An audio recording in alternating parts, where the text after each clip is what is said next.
Now to our other big story tonight, what the U.S. Attorney describes as a culture of corruption. For the second time this year, a sitting city council member is arrested on bribery charges in Cincinnati. And tonight, Jeff Pastor is facing the possibility of decades in prison. Walter Smith Randolph is live at City Hall with details on the investigation that led to this morning's arrest. Walter?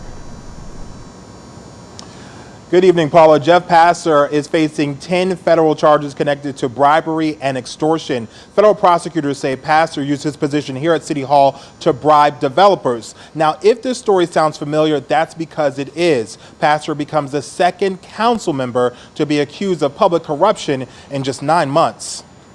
When the newly minted special agent in charge of Cincinnati's FBI office was sworn in back in February, he said public corruption was his top priority. From City Council to the State House, public corruption is unacceptable. 9 months later, and 2 city council members have been arrested, accused of shaking down developers in exchange for cash.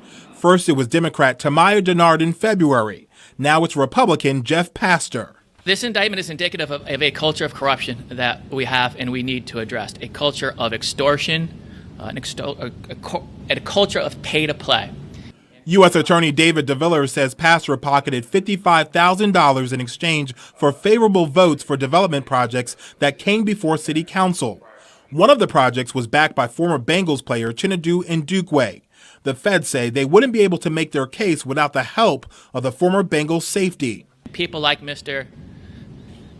Ndukwe and others have been victims of extortion. It's expected, and it has to end. A 20-page indictment accuses Pastor of soliciting the payments, which were disguised as donations to a nonprofit named Uma Strength. That nonprofit is registered to Tyran Marshall and traces back to this State Avenue address. There was no answer when we stopped by today. Clyde Bennett is representing Marshall, who is now also facing federal bribery charges. He was a business partner with Councilman Pastor, but that does not constitute conspiracy, and that does not mean that you can impute the criminal conduct, if any, of Mr. Pastor to Mr. Marshall. Just mere association with a person does not mean you're guilty of a crime. Bennett says Marshall was caught in the middle, and he questions the focus of federal prosecutors. City Council has existed in Cincinnati, Hamilton County for decades. And it amazes me that out of all of these decades, there's only 2 individuals that have been charged with corruption. What do you make of that? It's suspicious, to say the least. Is it their race? It's suspicious, to say the least. But federal agents say the only suspicious behavior is that of Marshall, Pastor, and Denard. The people of Cincinnati deserve better. Businesses who want to come to Cincinnati want to know they're getting a fair deal. They don't want to pay to play. Now, Tamaya Denard was supposed to be sentenced today in federal court, but that date has been moved to November 24th. As for Pastor and Marshall, they were released from federal custody today without any bond. We're live at City Hall tonight. Walter Smith Randolph, Local 12 News. Paula and Kyle. Thank you, Walter. And Pastor, who's faced questions about his finances since running for council, asked for and was granted a public defender. Today's arrest, as you can imagine, stunning his fellow council members.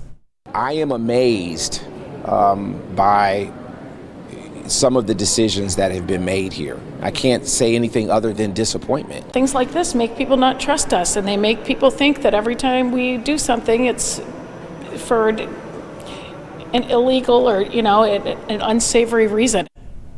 A number of state and local leaders have called on Pastor to resign, including Cincinnati Mayor John Cranley and Ohio Republican Party Chairman Jane Timken.